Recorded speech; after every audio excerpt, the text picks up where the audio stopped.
दोस्तों, आज हम आपको एक ऐसी अजीब कहानी सुनाने वाले हैं जिसे सुनकर आप हैरत ज़दा हो जाएंगे कि किस तरह एक खूबसूरत शहजादी की शादी शेर से हो गई।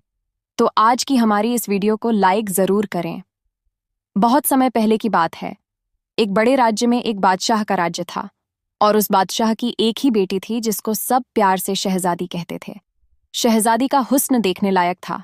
उसके लंबे, चमकीले, बड़ी बड़ी नशीली आंखें और उसके चेहरे पर एक रौनक थी जो उसे और भी खूबसूरत बना देती थी। जब भी वह महल में चलती, ऐसा लगता कि चांदनी महल में उतर आई हो। उसकी बातों की मिठास ऐसी थी कि सुनने वाले बस उसे देखते ही रह जाते।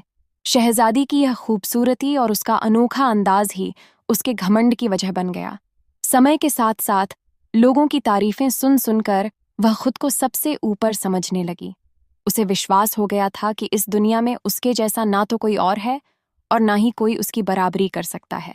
वह सबसे अलग है, वह सबसे सुंदर है। उसे दूसरों की ओर देखना और उनकी बातों को सुनना ही गवारा नहीं था। अक्सर वह खुद को आईने में देखकर अपनी ही खूबसूरती पर मुस्कुराती, मानो वह इस दुनिया में सबसे ज्यादा खूबसूरत हो। उसके बराबर कोई भी खूबसूरत ना हो। वह सबसे सुंदर है, किसी से कम नहीं। एक दिन एक बुजुर्ग फकीर महल में आ पहुंचे। वह सफर से थके हुए थे और उनके चेहरे पर लंबी सफेद दाढ़ी थी जो उनकी उम्र का एहसास कराती थी। बादशाह ने उनका दिल से इस्तकबाल किया और आदर से बैठने को कहा। कुछ देर बातों के बाद फकीर ने अपनी नजरें शहजादी पर डाली। उनकी आंखों में एक गहरी चमक और सच्चाई झलक रही थी। उन्होंने बादशाह से कहा, अल्लाह का एहसान और कर्म है कि उसने तुम्हें ऐसी हसीन और प्यारी बेटी दी है। मेरी दुआ है कि वह हर तरह से खुशहाल रहे। बादशाह ने घमंड से हंसते हुए कहा, मेरी बेटी में हर अच्छाई है। वह सबसे खूबसूरत, सबसे प्यारी है। उसकी बराबरी कोई नहीं कर सकता। फकीर मुस्कुराए और शहजादी की तरफ मुड़ते हुए बोले, बेटी, खूबसूरती और दौलत पर घमंड करना इंसान के लिए सही नहीं है। ये सब अल्लाह की देन है और वह जब चाहे इसे हमसे छीन सकता है। शहजादी यह सुनकर हंसी और बोली, बाबा, मेरे जैसा ना कोई खूबसूरत है और ना ही कोई मेरा मुकाबला कर सकता है। मुझे इस घमंड का हक है। फकीर ने गहरी सांस लेते हुए कहा, बेटी, इस दुनिया में हर चीज बदल सकती है। घमंड इंसान का सबसे बड़ा दुश्मन होता है। याद रखना, तुम्हारा ये घमंड बहुत जल्द टूटने वाला है। और एक दिन खबर आई कि जंगल में एक नया शेर आया है जो बहुत ही ताकतवर और राजसी है। वह ऐसा शेर था जिसकी चाल में एक अद्भुत शाही ठाठ था। उसकी मौजूदगी से ही लोग डर जाते थे। उसकी आंखों में अजीब सी चमक और हौसला था। शिकारी उसे पकड़ने की कोशिश करते, पर कोई भी उसकी रफ्तार और ताकत के आगे टिकने नहीं पाता था। वह अपनी राह पर चलता था, जैसे जंगल का राजा हो। कुछ समय बाद अचानक उस शेर ने महल की ओर रुख किया। महल के पास आते ही लोग घबराकर भागने लगे। शेर बिना किसी को नुकसान पहुंचाए महल की सीढ़ियों तक पहुंच गया। महल के लोग इस अद्भुत शेर को देखकर हैरान थे। किसी ने जाकर बादशाह को बताया, जहां पनाह एक खतरनाक शेर महल के दरवाजे तक आ गया है। बादशाह और शहजादी ने महल की बालकनी से उसे देखा। शेर को देखकर शहजादी को एहसास हुआ कि शायद यह किसी वजह से आया है। उसे लगा कि उसकी खूबसूरती की ख्याति ने जंगल तक अपना असर छोड़ दिया है।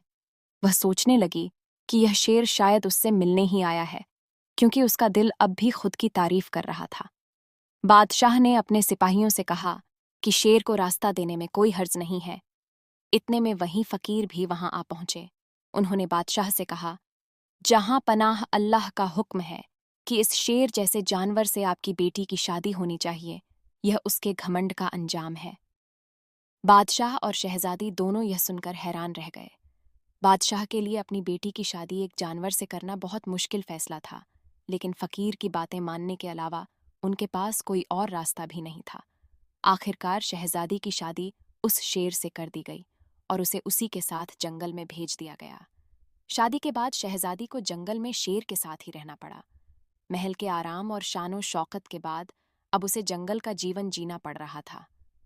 हर रात जब वह अपने अकेलेपन और डर के साए में बैठी होती, तो उसे अपने घमंड पर बहुत पछतावा होता। उसे एहसास हुआ कि उसकी खूबसूरती का कोई मतलब नहीं है। अगर वह अपने दिल में नरमी और प्यार ना रखे, धीरे धीरे उसकी समझ में आने लगा कि इंसान की सच्ची खूबसूरती उसकी अच्छाई और सादगी में होती है, ना कि बाहरी खूबसूरती में। वह रोज अल्लाह से अपने घमंड के लिए माफी मांगती और फकीर की बातें याद करती। उसे अब समझ आ चुका था कि इंसान को अपने गुणों पर घमंड नहीं करना चाहिए, बल्कि उन्हें दूसरों के भले के लिए इस्तेमाल करना चाहिए। कुछ साल बाद शहजादी और शेर के साथ रहते रहते उसके दिल में एक गहरा बदलाव आ गया था और और वह बहुत ज्यादा रहम दिल हो चुकी थी। उसके दिल में दूसरों के लिए रहम और नरमी थी। शेर भी अब उसका साथी बन चुका था और उन्होंने एक दूसरे के साथ जंगल में जिंदगी बिताना शुरू कर दिया। वक्त गुजरता गया और एक दिन अचानक शेर बीमार पड़ गया। शहजादी ने उसकी बहुत देखभाल की, लेकिन धीरे धीरे उसकी हालत बिगड़ने लगी। आखिरकार एक सुबह शेर ने आखिरी सांस ली और शहजादी को छोड़कर चला गया। शेर की मौत से शहजादी को गहरा दुख हुआ। उसके जाने के बाद वह और भी अकेली हो गई।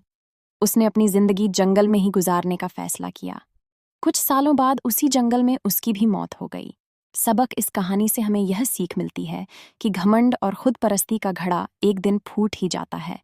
इंसान को अपनी खूबसूरती या ताकत पर कभी घमंड या तकब्बल नहीं करना चाहिए, क्योंकि यही सब अल्लाह का दिया हुआ है और किसी भी वक्त हमसे छिन सकता है। असली खूबसूरती इंसान के दिल और उसकी सोच में होती है।